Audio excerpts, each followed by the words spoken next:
Aquí empiezan los desayunos de 24 horas.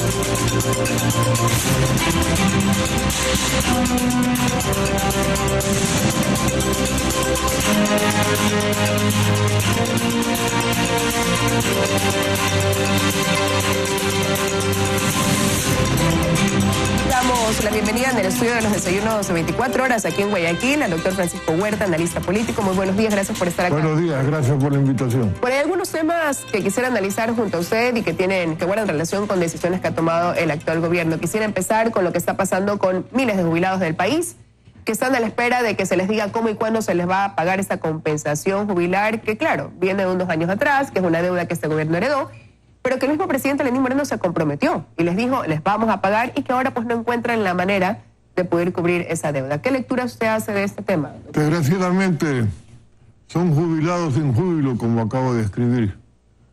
Es triste que los que tienen ya cumplida su vida en cuanto a sus obligaciones laborales no puedan seguir viviendo como es debido por falta de ingresos salariales. Ellos ya tienen aportada su jubilación y sin embargo ahora no hay dinero. ¿Qué ha pasado con esos recursos? Porque estaban descontados. Tanto la aportación patronal, cualquiera que sea su patrono, cuanto la personal. Y ahora no tienen la posibilidad, por cuenta del gobierno, de su aportación patronal.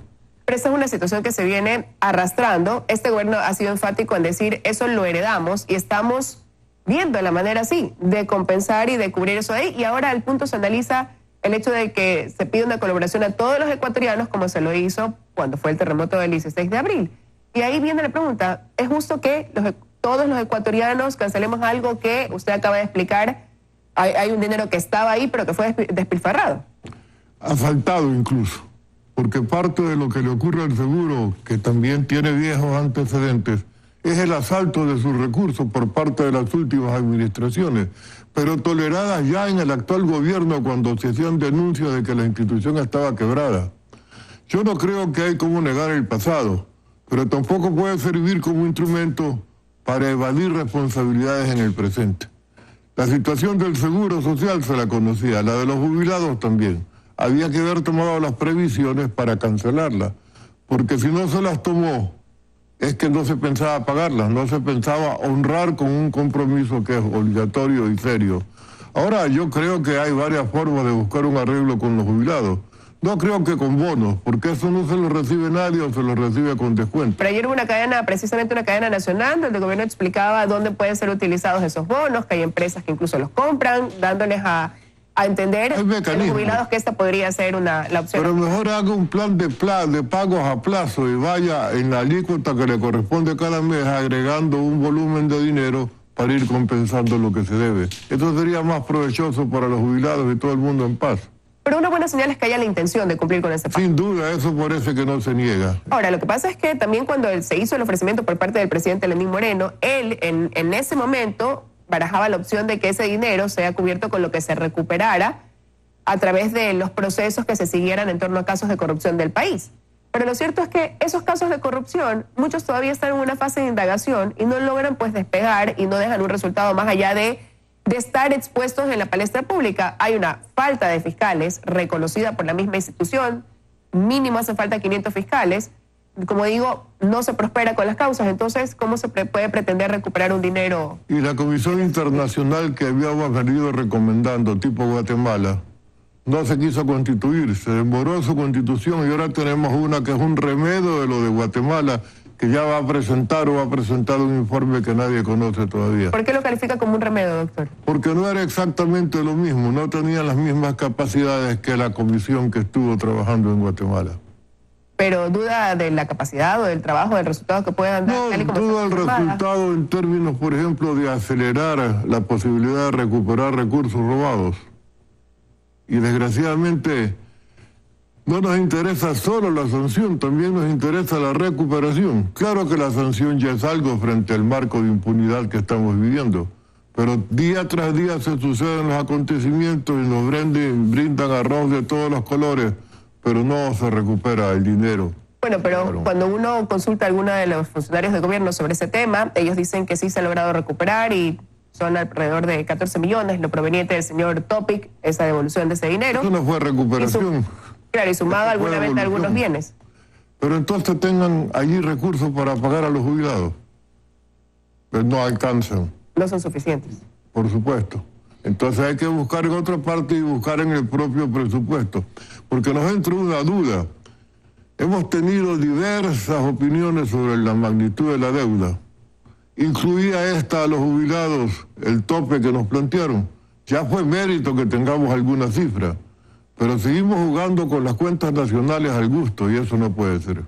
Pero ya estamos más allá de los 2 años de gobierno, como para seguir en ese. Eso no es lo que entiendo que usted trata de decir al decir seguimos jugando con las cuentas.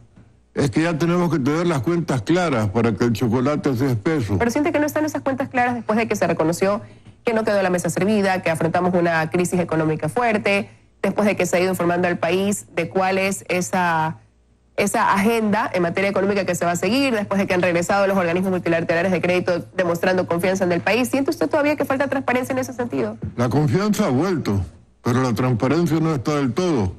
Porque entonces, ¿dónde está la deuda de los jubilados? O se la conoció y se la incluyó, pero no se le pusieron fondos. Cuando se hace presupuesto, se establece todo lo que se debe y la forma de pagarlo. ¿Siente entonces usted que todavía hay una deuda pendiente en materia económica? En Y cuanto en a la materia de jubilados especialmente, insisto, un país es reconocido en su respeto a los derechos humanos por la forma en que trata a sus niños y a sus viejos. Y aquí digamos que los niños están mejor tratados, pero los viejos no. Ahora, ¿qué análisis hace en cuanto a esto que fue una propuesta desde campaña y que se convirtió también en una bandera de lucha de este gobierno? Así lo han dicho, esta cirugía mayor contra la corrupción. Parece que también se robaron los instrumentos y por eso no se puede hacer la cirugía. Ahora estamos tratando de volver a conseguirlos. Pero hay tensiones. Hemos tenido que designar nuevos jueces a través de una comité de evaluación con distinguidos abogados ecuatorianos. Creo que es inédito este procedimiento. Vamos a ver si funciona. Pero hay tensiones entre la Fiscalía y la Corte en términos de quién nombra a la gente que trabaja en la Fiscalía, lo cual es absurdo. Eso tiene que nombrarlo a la fiscal. Por el estilo, tenemos muchas cosas que todavía no son de la congruencia que estamos reclamando. No dejamos de reconocer que hay buenas noticias en medio de este mar de pesimismo. Por ejemplo, la energía eólica y la energía solar como posibilidades del país formidables. Villonaco y lo que está ocurriendo en la antigua posibilidad de la refinería del Pacífico es alentador. Pero por otro lado, si estamos necesitando más energía, ¿por qué vamos a pensar en vender algunas de las plantas hidroeléctricas ya construidas? Hay una serie de cuestiones que no son tan congruentes y que vale la pena darles la transparencia del caso para que sean congruentes. Bueno, y quizás también hay una serie de acciones que llaman la atención al interior de la Asamblea Nacional y eso ha llevado a que varios ministros de Estado estén dentro de la posibilidad de ser sometidos a una censura a través de un juicio político. Ahora está definiéndose, bueno, ya es ex ministra de Salud, María Verónica Espinosa, está la propuesta ahí latente de ser sometido a este juicio político el ministro de Finanzas, Richard Martínez, la ministra del Interior, María Paula Romo. ¿Qué lectura podría hacerse de esto? ¿Un abuso de la figura del juicio político por parte de la Asamblea o, como lo ha dicho la ministra del Interior, una estrategia ya de la oposición para poder mermar o interrumpir en ese trabajo que están realizando ellos como funcionarios de gobierno? Evidentemente hay una estrategia de desgaste y tenemos que rechazarla porque viene no de gente que quiere conocer qué pasa, sino de fiscalizadores interesados en desestabilizar. A eso se suma lo del famoso Consejo de Participación Ciudadana y Control Social, que no ha hecho ni lo uno ni lo otro.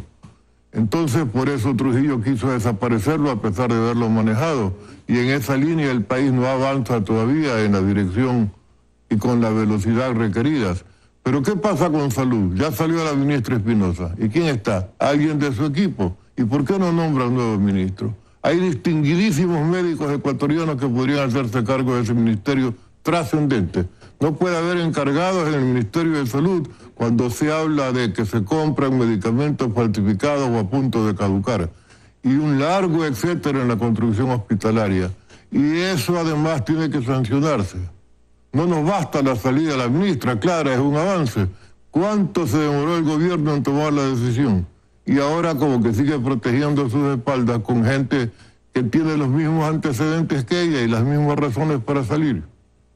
Ahora, de manera general, usted, frente a esta situación de someter a los ministros de Estado, y son varios ya los que han tenido que acudir a la Asamblea, a esta posible censura, como yo decía, usted me acaba de decir, hay una estrategia de desgaste detrás por parte de fiscalizadores, pero ¿no están también los legisladores cumpliendo con esa misión que tienen de fiscalizar? Y por eso le llaman la atención ciertas decisiones, actuaciones que podrían ser calificadas por ellos como irregulares, que los llevan a sentarse a dar una comparecencia para poder explicar precisamente esas resoluciones. Ha sido rápida la Asamblea en términos de decir no es competencia nuestra. Cuando le plantean la consulta de qué hacer para casos como el asambleísta Bonilla, que está también inmersa en un proceso. Creo que tiene razón la Asamblea en decir no es nuestra competencia. Pero piensa que tiene razón en que no se le levante la impunidad porque eso sucedió cuando ella era gobernadora. Exactamente, sí. La ley es clara en ese sentido. Pero de aquí para adelante la justicia tiene las manos libres para actuar. Ahora, ¿quién podría estar detrás de esa estrategia de desgaste? El gobierno anterior, su propio antecedente. A mí me cuesta decir el gobierno anterior porque me parece que el actual es el mismo anterior, con otro estilo, pero con las mismas mañas, desgraciadamente. Me gustaría poder tener una expresión de complacencia plena del cambio de gobierno, y la tuvimos al inicio del mismo, pero luego del primer año comenzamos a ver que las cosas no avanzaban como queríamos y que el talante y el estilo no bastan. Agradecemos la libertad de expresión por cortesía, pero la libertad de expresión es un derecho por el que vamos a pelear siempre. Eso no es cuestión de una cosa que gratuitamente nos conceden, es un derecho humano. Y en esa condición lo vemos restablecido a media asta.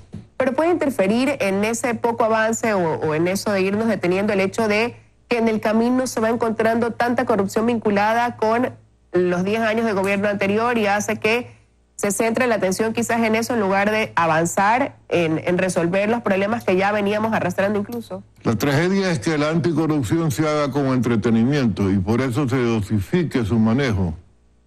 Pero que la conocían. Todos los que ahora están presos son los que están permitiendo que se sepa cuánta corrupción existía a través de los cuadernos de Pamela Martínez y su asistente. A buena hora esos cuadernos, ¿no? Pero qué vergüenza todo lo que sale todos los días. Pero va abrumándonos de día para día, cotidianamente nos sentimos peor, pero los juzgados no avanzan en que eso se sancione, y peor que se recupere el capital robado. Ahora, hay otras decisiones que ameritan un análisis como la que acaba de tomar el gobierno para regular esa migración que tenemos, una gran migración de Venezuela. Se calcula que hasta finales de año tendremos 500,000 venezolanos aquí ya radicados en el país. Por ahora se habla de una cifra de 350,000.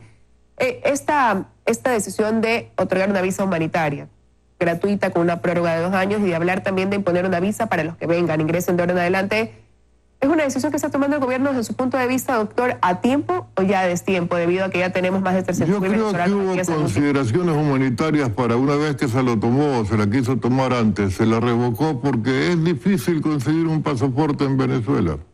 Entonces, oficializar el ingreso por esa vía de documentos resultaba improcedente. ¿Qué cambió que ahora resulta procedente? La presión de la magnitud de la migración.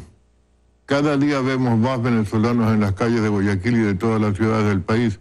Y algunos, desgraciadamente, insisto, vinculados con actitudes delincuenciales, que dan lugar a una generalización que tiene el riesgo de convertirse en xenofóbica, lo cual no cabe.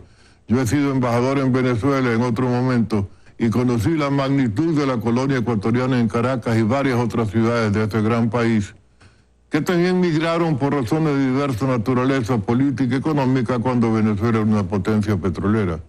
Ahora tenemos que tener un poco de paciencia o actuar en conjunto como países. Ya estamos cerca del Grupo de Lima. Bueno, ¿cuándo se da una acción en conjunto de los países para presionar sobre el régimen que ya existe? No ha sido suficiente todo lo actuado en relación a Guaidó, pero hay que seguir presionando porque simplemente comenzar a recibir inmigrantes o cerrarles la puerta no es un camino. Pero tuvo que ver también en tomar esta decisión de comenzar a cerrar las puertas a través del requisito obligatorio de una visa. El hecho de que se haya conocido que por aquí, por el país, anduvieron varios integrantes del grupo terrorista ISIS, que todavía no se determina si es cierta cuánto tiempo a lo mejor estuvieron acá, qué estuvieron haciendo, con quién estuvieron, y a raíz de eso comienza a surgir una preocupación aún mayor para poder regular ese ingreso de personas a nuestro país que quedó abierto hace Pero algún tiempo. terminamos regulando el ingreso de los venezolanos al final. En lo otro hemos hecho diablura y media con nuestros requisitos de ingreso, nos hemos abierto, nos hemos cerrado, pero no tenemos el control debido, a pesar de que ahora es más fácil que antes tener información cruzada entre los países para saber quién viene cada vez que viene. Pero aquí se nos metieron los dices y nadie sabía nada, ¿no? Ahora, pero podría Esperamos también marcar una presión el hecho de lo que tiene que asumir el gobierno ecuatoriano una vez que otorga esa visa humanitaria, y es darle calidad de vida, otorgarles derechos al acceso a la salud, a la educación, a poder trabajar dignamente sin ser explotados, cosas que pasa hoy en día. Ese es un esfuerzo de todos los ecuatorianos. Pero estamos no en solo condición del también de lograr y de hacer ese esfuerzo, porque la voluntad puede estar ahí, el deseo puede estar ahí, pero el Ecuador también tiene sus propios problemas. Sin duda, pero cuando yo estuve de embajador en Venezuela durante Borja y conocí gente de la colonia ecuatoriana, todos tenían el trabajo que podían, pero ninguno me habló de que los estaban explotando por ser migrantes ecuatorianos. Es decir, tuvieron un trato común al propio de los venezolanos. Es lo que ahora el Ecuador tiene que devolver. Es la correspondencia mínima que tenemos que tener con un pueblo que no vale seguir haciendo la expresión porque ya resulta retórica, que ayudó a que consigamos nuestra libertad. Ahora que estamos próximos de las fiestas de octubre, no hay que recordar que patriotas venezolanos participaron desde el comienzo, antes de que Sucre sea enviado por Bolívar, en nuestras tareas libertarias e independentistas. Ahora, ¿qué sensación también le deja el trabajo que se viene haciendo en materia de seguridad? Hablo a nivel de país, son conocidas las cifras que han repuntado, las cifras delictivas, hay índices de robos, de asesinatos que se han incrementado, que incluso ya las cifras se equiparan al resultado total del 2018, cuando todavía faltan 5 meses para que concluya este año. Ahí es clave que el esfuerzo se haga de manera conjunta. Buscar unidad de municipio, ministerio y el interior es sustantivo. Y no sé los motivos de los protocolos distintos. Está hablando de la situación de Guayaquil. Sí, claro, concretamente. Pero no ha logrado todavía darse esa unidad que fortalecería, incluso por mayor número de cámaras. Pero el tema de la seguridad no es solo tema de más cámaras. También hay que crear una condición de la economía que permita más fuentes de trabajo. Ya vemos que la mayor cantidad de los delitos se cometen por gente que ya estuvo antes en la penitenciaría y que no tiene un nivel de instrucción superior. A nivel mundial ocurre eso. En los propios Estados Unidos se decía anoche durante el debate. Entonces, educación, más fuentes de trabajo, mismo la situación de las cárceles. No puede ser que se dé cada día una tensión, porque hay un hacinamiento escandaloso. Está bien que son delincuentes, pero no se los puede castigar metiéndolos en un chiquero, en un sitio sin comedor, a cuenta de que son delincuentes. Y son cárceles recién construidas. Entonces, ¿cuál es la visión que se tiene? ¿Pero qué está fallando ahí? Porque esa radiografía de lo que pasa en las cárceles ya fue hecha. El gobierno viene reconociendo que hay un 40% de hacinamiento que ocasiona esta bomba de tiempo en que se han convertido en las cárceles. Estamos en medio todavía de unos días del tercer mes de estado de excepción. ¿Y qué es lo que está fallando ahí que no se logra ver un cambio? Déjame decir, a propósito de unas movidas desestabilizadoras por parte de algunos sectores, son los mismos sectores, creo yo, que producen inquietudes en las cárceles. Ahí hay que tener mucho cuidado, porque son asociaciones políticos con narcotráfico, y eso es grave. Cuando la política se deja manipular o intenta hacer alianza con el narcotráfico para producir efectos políticos, hay que tener el ojo muy abierto y una gran unidad nacional para combatir el fenómeno. ¿Cree que eso es realmente lo que está pasando, doctor, cuando todo el tiempo se ha venido diciendo que el Ecuador era un país de tránsito dentro de materia de narcotráfico? Yo hace ya algunos años advertí de que estábamos en riesgo de convertirnos en una narcodemocracia. ¿Sigue el riesgo o ya...? Yo creo que ese riesgo está evidenciado como una triste y cruel realidad en las capturas de cada día. Desgraciadamente sin capturas de los cabecillas, sino de los bodegueros de la droga. Pero muy pocos casos de capos reales. Y la magnitud de ese narcotráfico revela que deben haber conexiones de muy alto nivel para que ese narcotráfico pueda darse en la magnitud que se sigue dando. Allí también tienen rol las Fuerzas Armadas. A mí no me gusta vincular Fuerzas Armadas con combate al narcotráfico porque pone en riesgo una institución que tenemos que mantener preservada de la contaminación de la magnitud de recursos económicos que poseen. Pero algún esfuerzo conjunto hay que también seguir haciendo en ese campo, porque el país está tomado. Todos los días vemos la magnitud de lo que circula y cualquier rato nos vamos a encontrar con cultivos, pero precursores químicos, los procesamientos, etcétera, por aire, mar y tierra ocurre que hay tráfico. Una situación preocupante. Ante eso también se anunció un apoyo internacional por parte de Estados Unidos en la cooperación en la lucha contra está dando en actividades medida, ¿no? como esas. Sí. Habrá que ver cuáles son los resultados que dejan. Exactamente. Quiero agradecerle su presencia esta mañana, doctor Huerta, aquí haciendo un análisis de temas. No dejemos un mal sabor de boca, pensemos en algunas cosas positivas que están ocurriendo. Hemos, parece, mantenido bajo control la cigatoca en su variedad, el Fusarium 4. Esperemos que allí no ocurra porque ahí sería el acabose. Sí, sería un gran perjuicio para el país, siendo productores de banano por excelencia. Gracias, doctor, por haber estado aquí esta mañana. Nos vamos a ir a una pausa, amigos. Para regresar del corte nos acompañará Freddy Carrión, defensor del pueblo. Junto a él hablaremos de varios temas, obviamente de la situación de los jubilados, trataremos también lo que sucede en cuanto a la crisis carcelaria, la situación de los migrantes venezolanos, esto y mucho más al volver.